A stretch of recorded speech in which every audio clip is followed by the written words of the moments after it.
Welcome to sunny South Florida. I know a lot of you guys who listen to this show are in the cold, but we are here in the warmth to preview the Orange Bowl between Penn State and Notre Dame. You are Locked On College Football, smothered and covered, with your host, Barrett Sallee. Your one-stop shop for everything college football. Part of the Locked On Podcast Network. Your team every day. Hey, welcome to the Meridian Hotel, the media hotel at the Fort Lauderdale Airport, about 30 minutes from Hard Rock Stadium, where we will see Penn State and Notre Dame tee it up in the College Football Playoff National Semifinal at the Orange Bowl later tonight. Today's show brought to you by Game Time. Download the Game Time app, create an account, and use code LOCKEDONCollege for $20 off your first purchase. Of course, we are also brought to you by FanDuel. From big upsets to game-winning drives, the NFL playoffs are better with FanDuel. New customers can bet $5 and get $200 in bonus bets guaranteed, win or lose. Visit FanDuel.com today to get started. So we are here.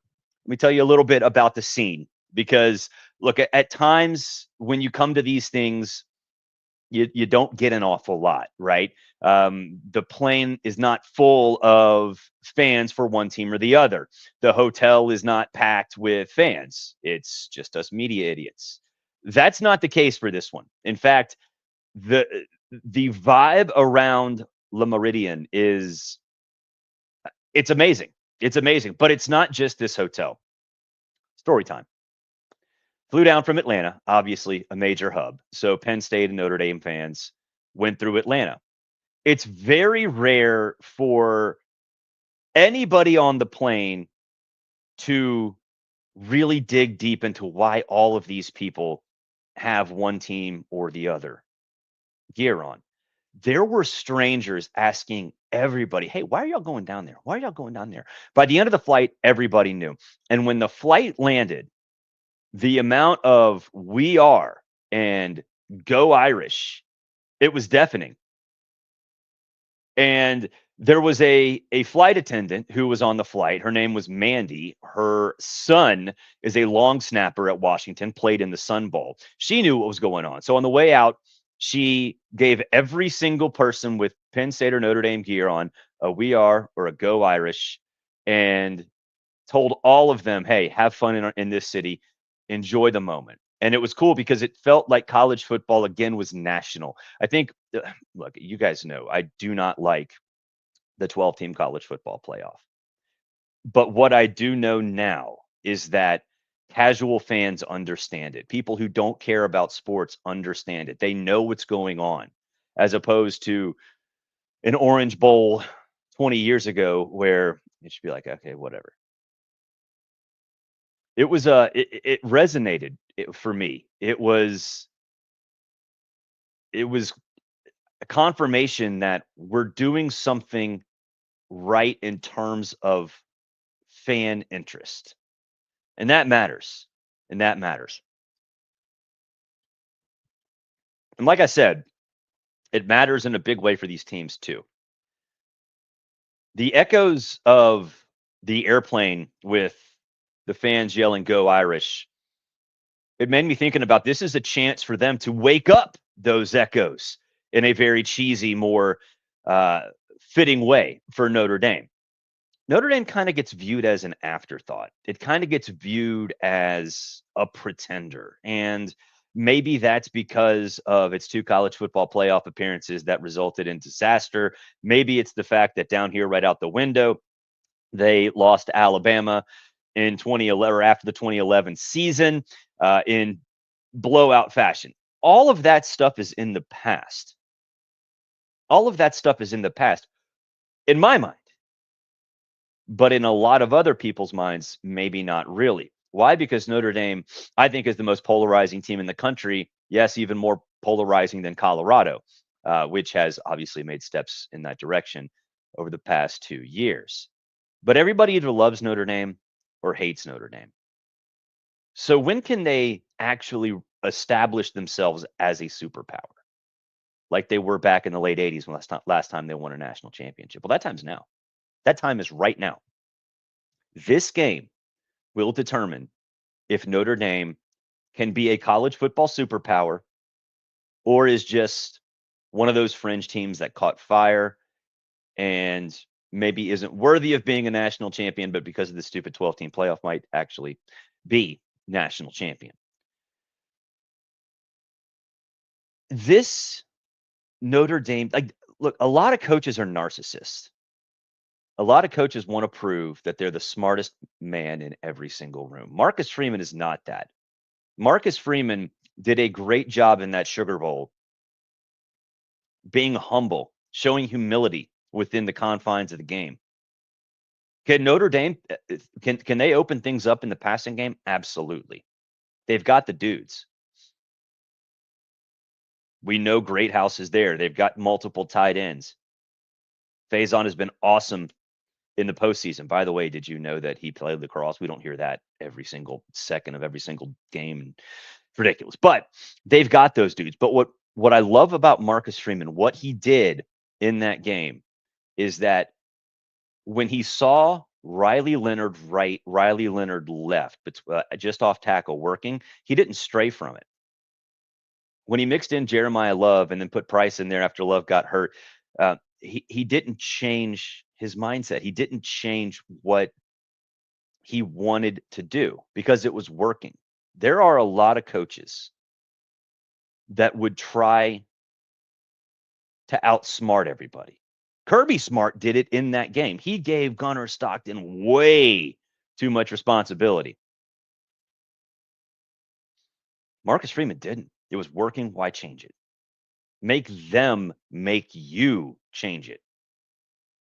So he did a great job at that. And I think that's what sets him up for success. It was funny. Riley Leonard said that he didn't know why he was hard to tackle. He's not fast. He's pretty big, but he's not shifty. And it's like, dude, you just avoid contact the proper way. And Marcus Freeman knows it. So why change it? But I think what is interesting in this game is if they do have to stretch the field, do they have the dudes? Do they have the dudes? Yes, they do. Penn State doesn't. Tyler Warren is basically it. So that to me is going to be what's fascinating. What does Notre Dame's defense do to cover Tyler Warren? Because it's a lot like Ashton Genty, right? That dude ain't beating us. If you beat us, it's somebody else, but it ain't that dude. So it's kind of the same narrative with Penn State as it is with Notre Dame. The playoff was built for a team like Penn State, right? A team that's always sort of on the fringe of greatness, but can't break through to the 12-team playoff, but is always good enough to be competitive in every single game. But for Penn State, they had a Michigan and an Ohio State problem. That is exacerbated a little bit. I've talked to some Penn State fans around this hotel. There are a lot of them in this hotel. And I asked them, hey, what does this mean for James Franklin? And, I think the easy answer is, okay, he's got that monkey off his back. He is a big game coach. And okay, yeah, I understand he's here. So just by definition of winning 2 playoff games and being in a national semifinal, yes. But they said they didn't really know. There was some hesitancy. And the reason why is because they beat an SMU team that was the last one in, and they beat a Boise State team that would have gotten in, even if they weren't a conference champion, but really wasn't that good. So it's almost like the definition in their eyes of being a great team changed with the playoff. They recalibrated their opinions and their mindsets to fit how the sport has evolved. So that was interesting to me. And there are a lot of Penn State fans here at the hotel, by the way, a lot of them. So what's the pick? Why? Well, I got Notre Dame. I got Notre Dame 21-17. I think what's going to happen is a lot like what happened against Georgia. Heavyweight fight. Nobody's going to throw a haymaker until they absolutely have to. And it is going to be as conservative as hell. But who can make the big play, right? It's going to come down to one or two plays. Football games generally come down to 4 or 5 plays. Those are the ones that decide the game, right? Last week for Notre Dame, it was the fumble near the goal line on Gunnar Stockton, the kickoff return for a touchdown. Basically, that was it. There was also the punt or non-punt. I think that's going to be kind of how this goes as well. But Penn State doesn't have the dudes outside. Notre Dame's going to stack up, and we know that defensive front is fast and physical. It is unbelievable. They're going to load up the box, say Nick Singleton, Katron Allen. You're not going to beat us. You're going to have to throw the ball. And if Tyler Warren has a couple of big plays, fine. But when that happens, they're going to load up on Warren and say, you got to go somewhere else. They can't. They can't. Not against this Notre Dame team. Not against this secondary. So I'll take Notre Dame to win 21-17 in a phenomenal game. A game that I think if you are a fan of old school football, you will get your money's worth. We'll take a break. When we come back, we will talk about Bill Belichick. He never seems to leave the news. It's College Football Smothered and Covered, powered by Locked On, live back there from sunny South Florida. Today's show is brought to you by our good friends at Rocket Money. Did Rocket Money help you find any subscriptions you forgot about you were paying for twice? Definitely happened to me.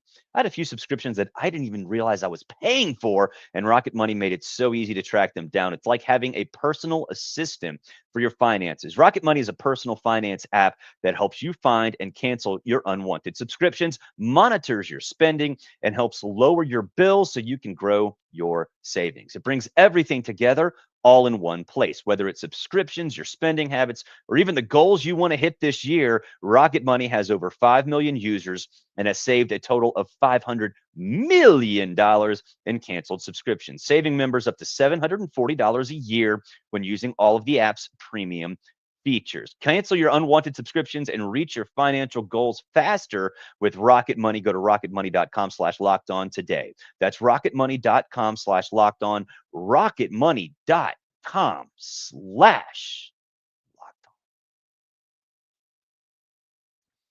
We're back here in sunny South Florida, about 62 degrees.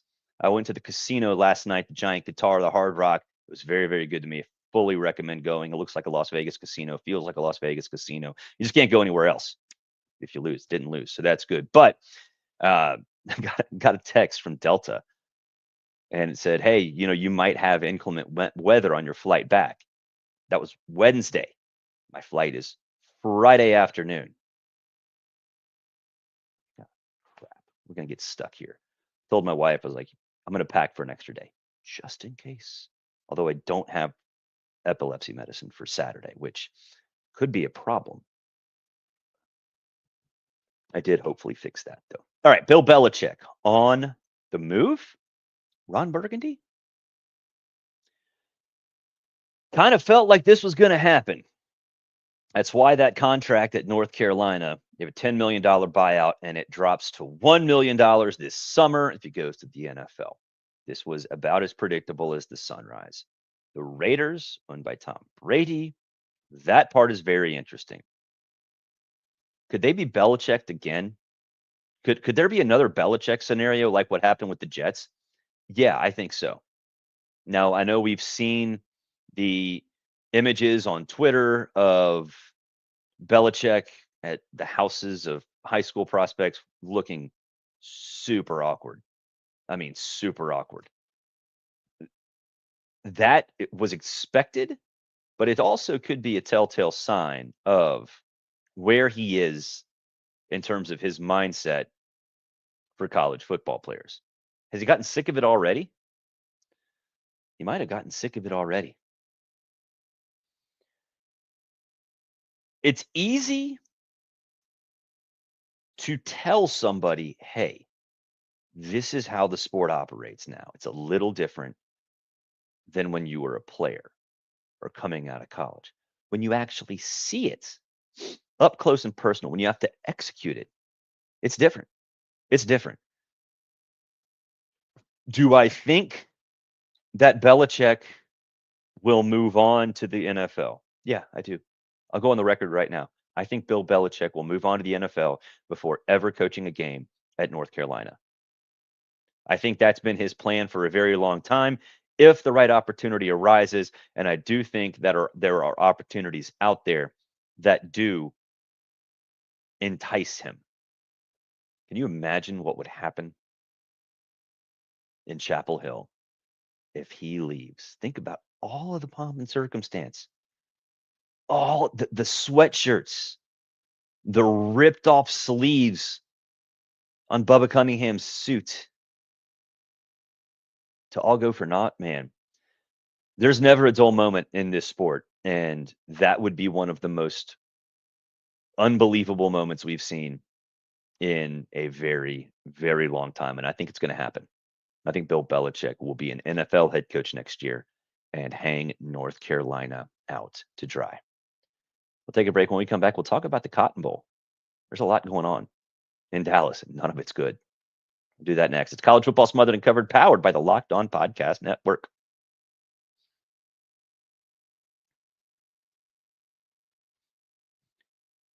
Okay, so my colleague at Outkick, Trey Wallace, is in Dallas. My good friend Chuck Dunlap at the SEC office is in Dallas. And both of them this morning sent me pictures outside of the hotel, the media hotel, and it looks awful. It looks like Greenland. It looks like the northernmost parts of Canada, Yellowknife, where the ice road truckers start. It looks bad. Now, the Cotton Bowl hasn't released a statement as of 11:38 a.m. Eastern Time, 10:38 a.m. Central Time. Judging from what I've seen, Dallas does not have the infrastructure to handle this, just does not have it. So what will happen if this continues? If the infrastructure can't even manage the city, much less everybody who's come in for the Cotton Bowl? The natural answer would be, okay, they're going to delay it a day, 2 days, move it to Monday. That's fine. What happens with the national championship game, though? I think it's fairly easy for the college football playoff brass to say, you know what, we'll do it the following Monday. It's got to be on a Monday. I know folks hate that, but it's got to be on a Monday. People are tuned in to Monday Night Football. They are also not more inclined to go out on a Monday night. That is where the biggest ratings come. That's why Monday Night Football has been fantastic. That's why the March Madness, the championship game, is on a Monday. There's a reason that happens. But if you're Mercedes-Benz Stadium, if you're college football playoff group, you can't let the Cotton Bowl push back their game by another day or two and give the winner of the game that I will be at, Notre Dame, Penn State, that much of an advantage. Now, I know it happened for the Sugar Bowl. I get it. It was 1 day, and you had, 8 days to prepare, 9 days to prepare? You can't do that for the national championship game. Just move it back. Move the national championship game back. You got to do it. You got to do it. It's not going to be that hard. It's a corporate event anyway. Fans haven't even bought tickets yet. We don't even know who's playing in it yet. So go ahead and move it back. The most important part of this equation is safety. You don't have to play the game when the game is scheduled.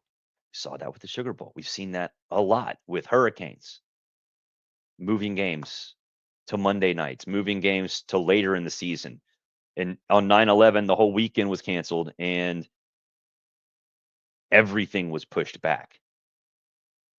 During COVID, games that got canceled mid-season, I think there were about 10 games played on championship weekend between teams that weren't in championship games. So it's possible. Just know that if that does happen, you can't give the team here in South Florida an unfair advantage. Can't happen. That'll do it for this edition of College Football Smothered and Covered. We will be back this evening talking a little bit about live reaction from the Orange Bowl. I'll be on the Penn State postcast. So excited about that. Talk to you then. Have a great day, everybody. If you're cold, just want you to look out that window. There are palm trees. There's a little bit of a glare, but that's where I am. I am not ashamed. Not ashamed to rub it in. Have a good one.